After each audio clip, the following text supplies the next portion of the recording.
ক্যালেন্ডারের পাতাটা একটু উল্টে ৫ আগস্ট ২০২৪-এ নিয়ে যান। শেখ হাসিনা যখন দেশ ছেড়ে পালালেন, তখন বাংলাদেশের রাজনীতির মানচিত্রে জামায়াতে ইসলামের অবস্থান ঠিক কী ছিল সেটা একবার ঠান্ডা মাথায় ভাবুন। সত্যি বলতে তখন তারা ছিল রাজনীতির মাঠ থেকে প্রায় হারিয়ে যাওয়া কোণঠাসা একদল। তাদের রাজনীতি ছিল নিষিদ্ধ, তাদের শীর্ষ নেতাদের ফাঁসি দেওয়া হয়েছে, হাজার হাজার নেতাকর্মী এবং তাদের পরিবারকে গুম, খুন, জেল আর জুলুমের স্টিম রোলার চালিয়ে প্রায় নিশ্চিহ্ন করে দেওয়া হয়েছিল। শুধু রাষ্ট্রীয় নিপীড়ন নয়, সামাজিকভাবে তাদের একঘরে করে রাখার জন্য গত ১.৫ যুগ ধরে এক ভয়াবহ ন্যারেটিভ তৈরি করা হয়েছিল। দাড়িটুপি দেখলেই রাজাকার ট্যাগ দেওয়া আর ৭১-এর আওয়ামী বয়ান দিয়ে হেনস্থা করা ছিল নিত্যদিনের ঘটনা। সাধারণ মানুষকে ব্রেন ওয়াশ করে তাদের মনের ভেতর ঢুকিয়ে দেওয়া হয়েছিল এরা জঙ্গিবাদ করে, এরা দেশের শত্রু। কিন্তু আশ্চর্যের বিষয় হলো, যাদের কোনো অস্তিত্বই থাকার কথা ছিল না, সেই রাজনৈতিক দলটি মাত্র ১.৫ বছরের ব্যবধানে কি করল? তারা কোনো সহিংসতা করল না। তারা শুধুমাত্র তাদের কথা, তাদের মতামত, তাদের দৃষ্টিভঙ্গি, তাদের আত্মপক্ষ সমর্থন এবং সুদূরপ্রসারী পরিকল্পনার মাধ্যমে অতীতের সব রেকর্ড ভেঙে চুরমার করে দিল। মিডিয়া তাদের ব্ল্যাক আউট করেছে, প্রশাসন বাধা দিয়েছে, নির্বাচন কমিশন অসহযোগিতা করেছে, ভারত এবং আন্তর্জাতিক মহলের সর্বোচ্চ চাপ ছিল, এমনকি সূক্ষ্ম স্থূল ইলেকশন ইঞ্জিনিয়ারিংয়ের মতো বিরাট বাধা তাদের সামনে পাহাড়ের মতো দাঁড়িয়েছিল। এত কিছুর পরেও তারা প্রায় ৮০টি আসনে জয়লাভ করেছে। অতীতের রেকর্ড দেখুন, যেখানে তাদের আসন সংখ্যা ১৭ থেকে ১৮-এর ঘরে ছিল, সেখানে এই জোটগতভাবে ৭৭ আসন। এটাকে আপনারা কি বলবেন? পরাজয়? না, এটাকে কোনোভাবেই পরাজয় বলা চলে না। এটা তাদের বিরাট অর্জন, এটা মানতেই হবে। কিন্তু প্রশ্ন হলো, রাষ্ট্রযন্ত্র, মিডিয়া এবং আন্তর্জাতিক শক্তি মিলে যাকে ১৮ আসনে আটকে রাখতে চেয়েছিল, তারা ৮০ আসন পেল কিভাবে? আর ৮০ আসন পাওয়ার পরেও কেন তারা বলছে আমরা জিতেছি কিন্তু ক্ষমতায় যায়নি? এই অদ্ভুত বিজয়ের পেছনের গণিতটা আসলে কি? কেন ৩০০ আসনের মধ্যে তাদের ৫৩টি আসনে হারানো হলো মাত্র কয়েক হাজার ভোটে? আজকের এই ভিডিওতে আমরা আবেগের চশমা খুলে সেই অপারেশন থিয়েটারে ঢুকবো, যেখানে ব্যবচ্ছেদ করা হয়েছে জামায়াতের উত্থান এবং ৫৩টি আসনের ফলাফলের পেছনের ইঞ্জিনিয়ারিং।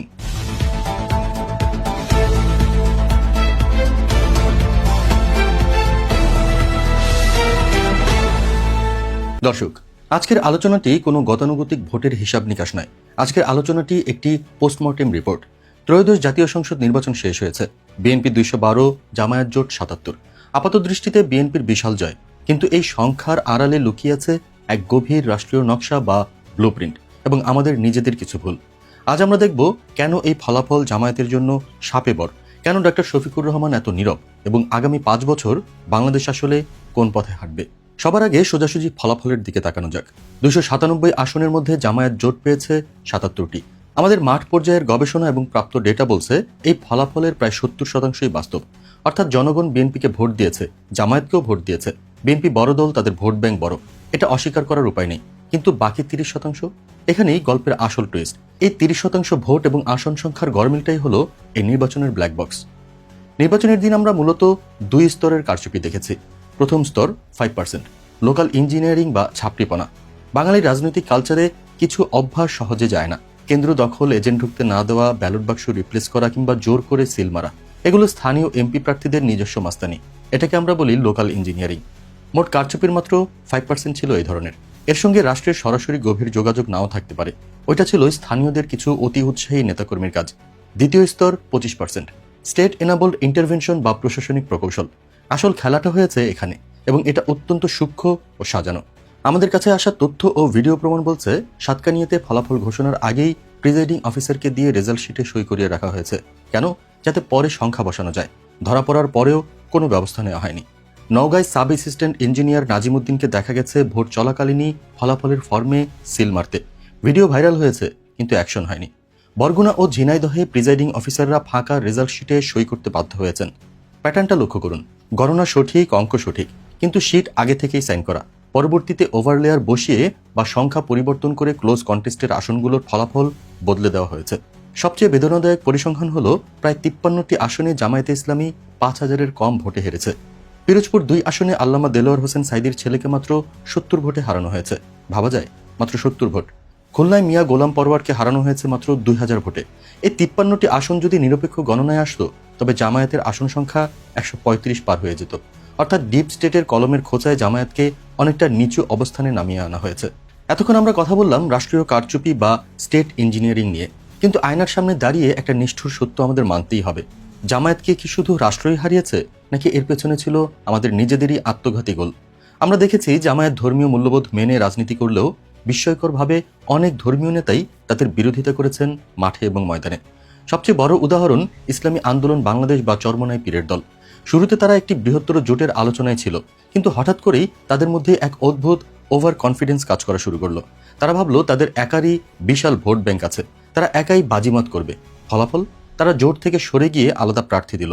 শুধু তাই নয়, ইউটিউব বা ওয়াজ মাহফিলের অনেক জনপ্রিয় ধর্মীয় বক্তা যাদের লাখ লাখ ফ্যান ফলোয়ার, তারা ঐক্যের ডাক দেওয়ার পরিবর্তে জামায়াতের বিরুদ্ধে জনমত তৈরি করতে ব্যস্ত ছিলেন।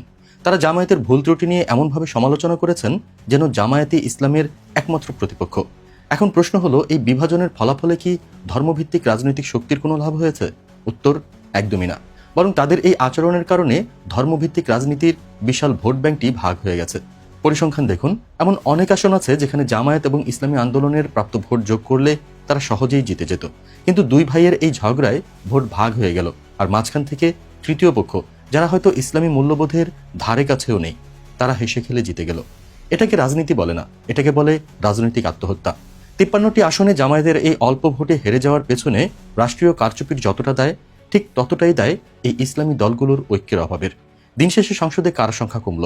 ইসলামী মূল্যবোধের প্রতিনিধিত্বের। এই শিক্ষা যদি তাদের এখনো না হয়, তবে আগামীতেও তাদের জন্য একই ট্র্যাজেডি অপেক্ষা করছে। একটি নির্বাচন শুধু ব্যালট পেপারে হয় না, হয় মানুষের মনে। আর এই মন নিয়ন্ত্রণের কাজটি করেছে গত 1.5 দশক ধরে গড়ে ওঠা মিডিয়া ইকোসিস্টেম। নির্বাচনের দিন আপনারা টিভিতে কি দেখেছেন? ভোট গণনা শেষ হয়নি, অনেক কেন্দ্রে ফলাফল আসা বাকি, অথচ টিভি স্ক্রল এবং অনলাইন পোর্টালে প্রজেক্টেড রেজাল্ট হিসেবে বিএনপিকে 200+ আসনে বিজয়ী দেখানো শুরু হলো। এর মানে কি? এর মানে হলো সরকারি ঘোষণার আগেই জনমনে বিএনপিকে জিতিয়ে দেওয়া। এটাকে বলা হয় আগাম মিডিয়া ন্যারেটিভ। যখন লাইভ আপডেটে দেখা যাচ্ছিল জামায়াত জোটের প্রার্থীরা এগিয়ে, হঠাৎ করে আপডেট বন্ধ করে দেওয়া হলো। কিছুক্ষণ পর যখন আবার আপডেট এলো, দেখা গেল ফলাফল 90 ডিগ্রি ঘুরে গেছে। মিডিয়ার এই নোংরামি সুস্পষ্ট। বিষয়টা লজ্জার, কারণ তথ্য ম্যানিপুলেশন মানুষের সাইকোলজিকে প্রভাবিত করেছে। রেজাল্ট ইঞ্জিনিয়ারিংকে স্বাভাবিক দেখাতে আগে থেকেই জনমত ইঞ্জিনিয়ারিং করা হয়েছে, যাতে শক্ত প্রতিরোধ বা কারচুপির প্রতিবাদ করার মানসিক শক্তি জনগণ হারিয়ে ফেলে। মিডিয়া নিরপেক্ষ থাকলে এবং এই ডিজিটাল সাইকোলজিক্যাল ওয়ারফেয়ার না থাকলে আজকের এই আসন সংখ্যার চিত্রনাট্য সম্পূর্ণ ভিন্ন হতে পারত।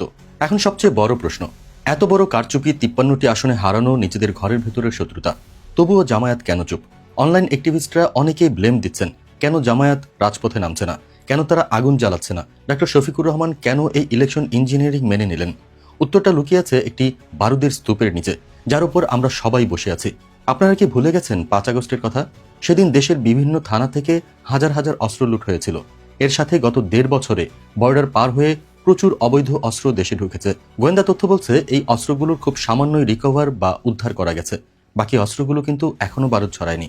সেগুলো এখনো কারো না কারোর স্টোর রুমে বা মাটির নিচে অপেক্ষায় আছে। কিসের অপেক্ষা? একটি সহিংসতার সুযোগের। আওয়ামী লীগ এবং তাদের দোসররা কিন্তু বসেছিল না। তাদের পরিকল্পনা ছিল নির্বাচনের ফলাফল নিয়ে জামায়াত যখনই রিয়েক্ট করবে, যখনই রাস্তায় নামবে, তখনই এই অবৈধ অস্ত্রগুলো বের হবে। তারা জামায়াতের মিছিলে বা পুলিশের উপর গুলি চালাতো, আর দায় চাপাতো জামায়াতের উপর। শুরু হতো এক ভয়াবহ গৃহযুদ্ধ। ডক্টর শফিকুর রহমান একজন বিচক্ষণ জেনারেলের মতো এই ডেথ ট্র্যাপ বা মৃত্যু ফাঁদটি আগেই আন্দাজ করতে পেরেছিলেন। চিন্তা করে দেখুন তো, বাংলাদেশের ইতিহাসে কবে এমন হয়েছে যে এত বড় একটা নির্বাচন হয়ে গেল অথচ একজন মানুষও মারা যায়নি? এই নির্বাচনে এখন পর্যন্ত কোনো লাশ পড়েনি। এটা কি অলৌকিক কিছু? না, এটা ডক্টর শফিকের কৌশলগত নীরবতার ফসল। তিনি যদি আজ কর্মীদের রাস্তায় নামাতেন, কি হতে পারত আসুন দেখি। 1. গৃহযুদ্ধ। ওই মিসিং ওয়েপনগুলো ব্যবহার করে দেশে রক্তের বন্যা বইয়ে দেওয়া হতো। 17 বছরের ক্ষোভ আর লুটেরা অস্ত্রের মিলনে হাজার হাজার লাশ পড়ত। 2. রাষ্ট্রীয় দমন। সেনাবাহিনী ও প্রশাসন বাধ্য হতো কঠোর হতে। জামায়াতকে আবারও উগ্রবাদী বা সন্ত্রাসী ট্যাগ দিয়ে নিষিদ্ধ করার পায়তারা করা হতো। 3. আন্তর্জাতিক ট্র্যাপ। ভারত ও আমেরিকা ঠিক এই সুযোগটাই খুঁজছিল। তারা বলতো, দেখুন, ইসলামিস্ট মানেই ভায়োলেন্স। এরপর আসতো নিষেধাজ্ঞা। ডক্টর শফিক এই ফাঁদে পা দেননি। তিনি আমেরিকার রেড লাইন ক্রস করেননি। তিনি জানেন কর্মীদের জীবন এবং দলের অস্তিত্ব কয়েকটা সিটের চেয়ে অনেক বেশি দামি। এটা কাপুরুষতা নয়, এটা ক্যালকুলেশন। তিনি প্রমাণ করেছেন রাজনীতিতে সবচেয়ে বড় শক্তি হলো উস্কানি পেয়েও শান্ত থাকার ক্ষমতা। এখন একটি অত্যন্ত অপ্রিয় কিন্তু জরুরি সত্য কথা বলবো। এই মুহূর্তে জামায়াতের ক্ষমতায় যাওয়াটা রাজনৈতিকভাবে লাভের চেয়ে ঝুঁকিই বেশি হতো। বরং সম্মানজনক সংখ্যক আসন নিয়ে একটি শক্তিশালী বিরোধী দল হিসেবে থাকাই বেশি কৌশলগত। কেন? কয়েকটি কারণ আপনাদের সামনে তুলে ধরছি। 1. ভঙ্গুর অর্থনীতি। হাসিনা সরকার পালানোর সময় দেশের অর্থনীতিকে আইসিইউতে রেখে গেছে। ব্যাংকিং খাত ধ্বংস, রিজার্ভ শূন্য, বাজারে ক্যাশ ফ্লো নেই। সামনে রমজান, দ্রব্যমূল্য আকাশচুম্বী হবে। এই অবস্থায় যে দলই সরকার গঠন করবে 6 মাসের মধ্যে জনগণ তাদের গালি দেওয়া শুরু করবে। বিএনপিকে এখন ক্ষমতায় গিয়ে এই বিশাল ঋণের বোঝা ও অর্থনৈতিক ধসের দায়ভার নিতে হবে। আর জামায়াত এই জনরোষ থেকে বেঁচে গেল, বরং বিরোধী দলের থেকে তারা এর বিরুদ্ধেও আওয়াজ তোলার সুযোগ পাবে। 2. প্রশাসনিক অসহযোগিতা। দীর্ঘ 17 বছর ধরে গড়ে ওঠা ফ্যাসিস্ট হাসিনা রেজিমের প্রশাসনিক কাঠামো, পুলিশ, আমলাতন্ত্র সবই কিন্তু আগের মতোই আছে।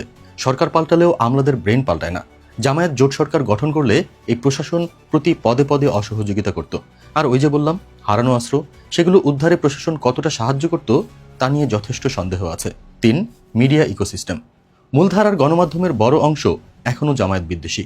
150+ আসন পেলেও মিডিয়া ব্যাকআপ ছাড়া জামায়াত জোট সরকার টিকতে পারত না। প্রতিদিন তাদের মুখোমুখি হতে হতো মিডিয়া ট্রায়ালের। 4. শিল্প বা ব্যবসায়িক শক্তি। দেশের শীর্ষ শিল্পগোষ্ঠীগুলোর সাথে জামায়াতের সেই গভীর সম্পর্ক এখনও তৈরি হয়নি। রাষ্ট্র পরিচালনা শুধু ভোটে হয় না, অর্থনৈতিক লবিং লাগে। তাই সরকারি দল নয়, বরং বিরোধী দলের থেকে এই নেটওয়ার্ক তৈরি করা সহজ। 5. নারী অংশগ্রহণ। এবারে নির্বাচনে নারী ভোটার ও কর্মীদের অংশগ্রহণ জামায়াতের জন্য গেম চেঞ্জার ছিল, কিন্তু এই প্রক্রিয়া এখনও পরিপূর্ণ নয়। সরকারে গেলে রক্ষণশীল অংশের চাপে এই প্রগতি বাধাগ্রস্ত হতে পারত। 6. সংস্কারের চাপ। জুলাই গণ অভ্যুত্থানের চেতনা আর রাষ্ট্র সংস্কারের চাপ, এই দ্বৈত চাপ নতুন সরকারের জন্য বিশাল পরীক্ষা। বিএনপিকে এখন এই চাপ সামলাতে হবে। জামায়াত পাশে থেকে দেখবে, শিখবে এবং গঠনমূলক সমালোচনা করবে। 7. প্রধান বিরোধী দল হিসেবে অভিজ্ঞতা। জাতীয় সংসদে প্রধান বিরোধী দল হিসেবে কার্যকর ভূমিকার অভিজ্ঞতা জামায়াতের নেই। আগামী 5 বছর হবে তাদের জন্য পলিটিক্যাল স্কুল। আইন প্রণয়ন, নীতিগত আপত্তি, বিকল্প প্রস্তাব, এসব অনুশীলন তাদের পরবর্তী নির্বাচনের জন্য প্রস্তুত করবে। তাহলে আগামী 5 বছর বাংলাদেশ কেমন হবে? সংসদের চিত্রটা দেখুন। সরকারি দল বিএনপি, বিরোধী দল জামায়াত, উভয় দলই গত 17 বছর ধরে ফ্যাসিবাদের বিরুদ্ধে লড়াই করেছে। উভয় দলই নির্যাতিত, অর্থাৎ পুরো সংসদে হতে যাচ্ছে মজলুমের সংসদ। তবে সাবধান, আকাশ কিন্তু এখনও মেঘমুক্ত নয়। বিএনপির এই বিশাল নিরঙ্কুশ সংখ্যাগরিষ্ঠতা সংসদীয় স্বৈরতন্ত্রের জন্ম দিতে পারে। যদি বিএনপি মনে করে আমরা একাই সব এবং বিরোধী দলকে আস্থায় না নেয়, তবে সংঘাত অনিবার্য। আর মনে রাখবেন, ওই লুট হওয়া অস্ত্রগুলো কিন্তু এখনও উদ্ধার হয়নি, ওগুলো এখনও সাইলেন্ট মোডে আছে। বিএনপি এবং জামায়াতের মধ্যে যদি কোনো বড় ফাটল ধরে, তবে তৃতীয় পক্ষ ওই অস্ত্রগুলো ব্যবহার করে দেশকে অস্থিতিশীল করতে এক মুহূর্তও দেরি করবে না। কিন্তু আসার কথা হলো, জামায়াতের প্রায় 80টি আসন, এটি একটি শক্তিশালী চেক অ্যান্ড ব্যালেন্স। জামায়াত যদি সংসদে কার্যকর ভূমিকা রাখে, তবে বিএনপি চাইলেই যা খুশি তাই করতে পারবে না। দর্শক, এই নির্বাচন প্রমাণ করেছে মানুষ জামায়াতকে গ্রহণ করেছে। যে দলটিকে সমাজ থেকে মুছে ফেলার আয়োজন করা হয়েছিল, সেই দল আজ দেশের দ্বিতীয় বৃহত্তম রাজনৈতিক শক্তি। 77 বা 80টি আসন কোনো দুর্ঘটনা নয়, এটি জামায়াতের সামাজিক বৈধতা। সবচেয়ে বড় কথা, এই নির্বাচনে কোনো মায়ের বুক খালি হয়নি, কোনো রক্ত ঝরেনি। এটা সম্ভব হয়েছে কারণ একটি দল ক্ষমতার চেয়ে দেশের শান্তিকে বেশি গুরুত্ব দিয়েছে। আপনি যদি জামায়াতের সমর্থক হন বা এই জোটকে ভোট দিয়ে থাকেন, তাহলে অভিমানী হবেন স্বাভাবিক, কিন্তু কৌশলগত বাস্তবতা অস্বীকার করবেন না। রাজনীতি মানে শুধু জয় নয়, টেকসই জয়ের জন্য প্রস্তুতি। আর কখনো কখনো অপেক্ষাই সবচেয়ে বুদ্ধিদীপ্ত পদক্ষেপ। ডক্টর শফিকুর রহমান প্রমাণ করেছেন ধৈর্যই শক্তি। মনে রাখবেন, ভোটের গল্প শেষ হয়নি, 17 বছর পর কেবল শুরু হয়েছে। আপনার কি মনে হয়, জামায়াতের এই নীরব থাকাটা কি সঠিক সিদ্ধান্ত ছিল, নাকি তাদের রাজপথে নেমে সেই অস্ত্রের মুখোমুখি হওয়া উচিত ছিল? কমেন্ট করে জানান। দেখা হবে পরবর্তী ভিডিওতে। আজকের মতো বিদায় নিচ্ছি। আল্লাহ হাফেজ।